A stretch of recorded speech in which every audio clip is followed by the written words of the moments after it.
If you've ever read an article and read the comments below, why? But secondly, and found something in there that you thought there's no way that that's something that someone really thinks. This is like boilerplate. This is a shill. This is fake. You may be right. That is what writer Li Fang discovered in his articles about net neutrality published on Vice and also on Republic Report. He was being somewhat critical of the FCC and their choices and the lobbyists for the giant telecom companies. And what he discovered later on was that, yes, there were some paid trolls in his articles from the telecom companies, just put specifically there to try and discredit him. One in particular, Crystal High. Yes. Who was following him from site to site and bad-mouthing him on the comments of every article that he had wrote.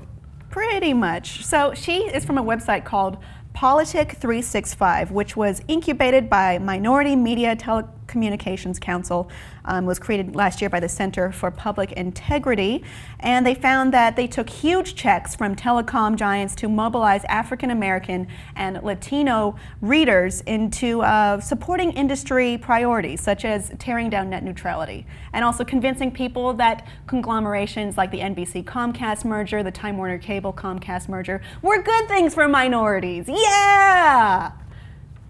Well, the fact that she was getting paid by the DCI group came out on radio show and friend of Young Turks, David Pakman. David Pakman is a network member of the Young Turks network, and he had received some pretty strange requests from the DCI group about people wanting to come on his show and talk to him about net neutrality.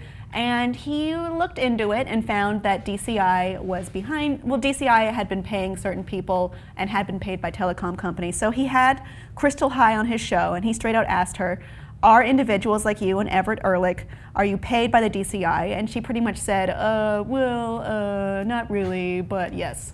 Paid as a consultant, not necessarily as a spokesperson, but so yeah, it's kind of dubious. She didn't really, the details of how she's being paid by this group and how her colleagues are being paid by this group aren't really disclosed, but perhaps they should be if you're operating in this function.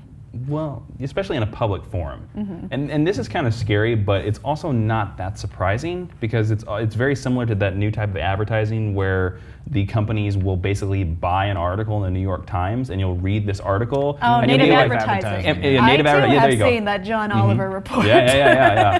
Well, BuzzFeed, it sounds exactly like the same thing. So it doesn't really surprise me that people are going to do this. And it also makes me wonder, well, one, why would you read the comments? But two, now you're going to have to read comments and be like, which ones are the real people and which ones are the fake people? I don't know. I mean, we don't really have a way of knowing because the comments, the comments have a bad reputation for being full of trolls and jerks and not having the most intelligent things to say. But on some websites, there are some very interesting discourse between people, and there are some real points made. Is this being made by some paid shill from a telecom company or some other company that's there to teach me how to obey what the industry wants? I'd also like to believe that the African American and Latino communities won't be fooled by internet comments into thinking that dismantling net neutrality is a good thing. That's it seems insulting. Yeah, we're going to trick those minorities into supporting us because they can be tricked into supporting our bullshit, clearly self-righteous points of view. Yeah, I mean, attention everyone on the internet. Net neutrality is a good thing. Don't believe anyone who says otherwise. Yeah, it's not really good for you. This was more on the more recent articles.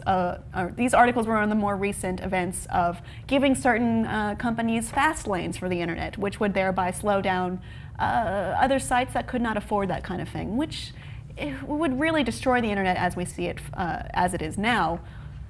It's not a good thing. And I think a lot of the web is united in feeling this way, but yeah, there's always going to be that, highly funded lobby group supported by Verizon and other huge telecom interests who want these things passed. I don't know if there's a lesson here because I could say try to be careful, but it's like, how do you know? How do you know in the comments who is being, Well, the other thing, back on the insulting thing, is that it's because that issue is so laden with like technical jargon that like everybody's just like, I don't want to read this, you know. So and they're playing on that exact fear where they're just like, we're just gonna, oh, this guy who's telling you exactly the way it needs to be, like, hey, net neutrality is a good thing, and then these trolls are using that same technical jargon to be like, oh, that's stupid, you know, he says technical jargon, so that's wrong, you know, and it's. I will admit that whenever I read an article online that sets off my bullshit detector, I will go right to the comments and see if other people feel the same way and are saying, no, this is not the case, don't believe this. And so if they're playing on that feeling and having the comments being full of... this is bullshit. Yeah.